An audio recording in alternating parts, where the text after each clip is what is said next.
Og jeg har fornøjelsen sammen med de øvrige to og erklære Invest for åben og knippe stor.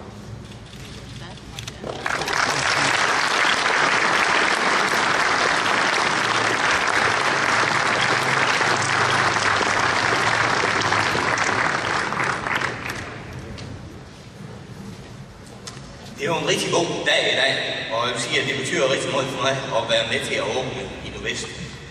Vi indviger i dag fyrtårnet i Ringkøbing-Skjern Kommunes udviklingsstrategi.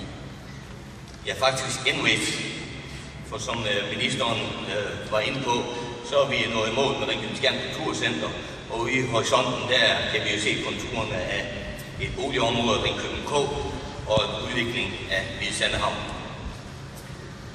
Som borgmester der er det jo tydeligt at få øje på den rivende udvikling, vores område er i gang med. Og jeg er stolt over de resultater, vi har formået at skabe i fællesskab med Erhvervscentret Ringkøbing-Skjern Forsyning i forbindelse med opførelsen af Innovest. Tak til jer for et godt og et konstruktivt samarbejde. Netop fællesskabet er vigtigt at trække frem på en dag som her som denne. Den økonomiske støtte og opbakning, som Innovest har mødt fra det lokale erhvervsliv, er også medvirkende til, at vi alle står her i dag. Og derfor skal det også lyde en særlig tak til jer. Det er dejligt at se, hvordan I har kastet jer ud i dette projekt, og jeg ved, at det er også fordi, I ser potentiale i det, Innovest rummer. Og mit håb er, at I erhvervsdrivende også vil være med til at fylde dette center med videnshungrende medarbejdere, og ikke mindst erhvervsrettet forskning og innovation. For det er kun fantasien, der stiller begrænsningen i disse fantastiske rammer. Innovests fornemmeste opgave i årene fremover, det er at blive et moderne videnscenter i Vesten. I kort historisk rids fører os tilbage til daværende Skjern Kommune, det har vi næsten også været inde på, hvor ideen blev født tilbage i 2004. Og allerede dengang var ønsket, at Innovest skulle være omdrejningspunkt for innovation i Vestjylland. I 2009 blev opgaven med at realisere et innovationscenter overdraget til Erhvervscentret. Sonderende rundt i kommunen viste, at Ringkøbing-Skjern Forsyning gik med overvejelser om en ny politi, og hermed var dialogen skabt mellem de parter, der nu har opført Innovest. Ideen har 11 år på banen, men Innovest er helt i tråd med kommunens nye vision, naturens rige, og ses som en styrkende kapacitet til vækst i ydernes hjem. I visionen der signalerer vi, at lysten til at starte og drive egen virksomhed har skabt tusinder af job i området, og i Ringkøbing-Skjern Kommune gør vi alt, hvad vi må for at hjælpe virksomheder med at etablere og udvikle sig.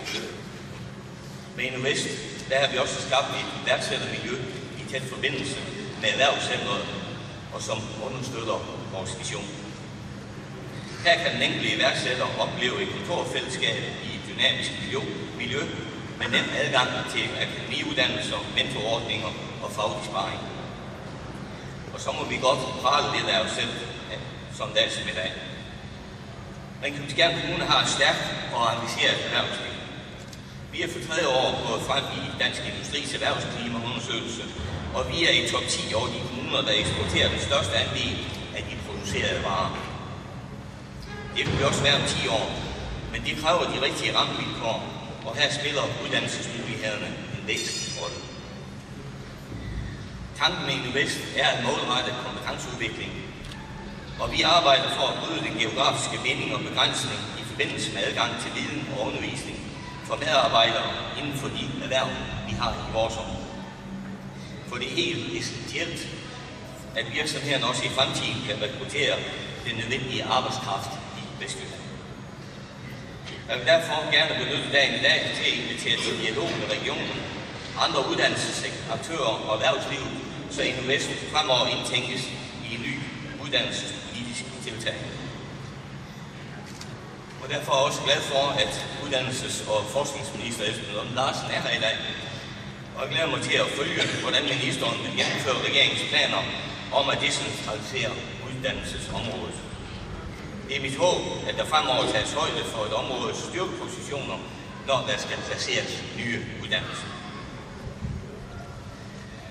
Jeg vil gerne endnu en gang slutte af med at takke alle involverede aktører, Erhvervscentret Ringkøbing-Skjern Forsyning, og det lokale erhvervsliv.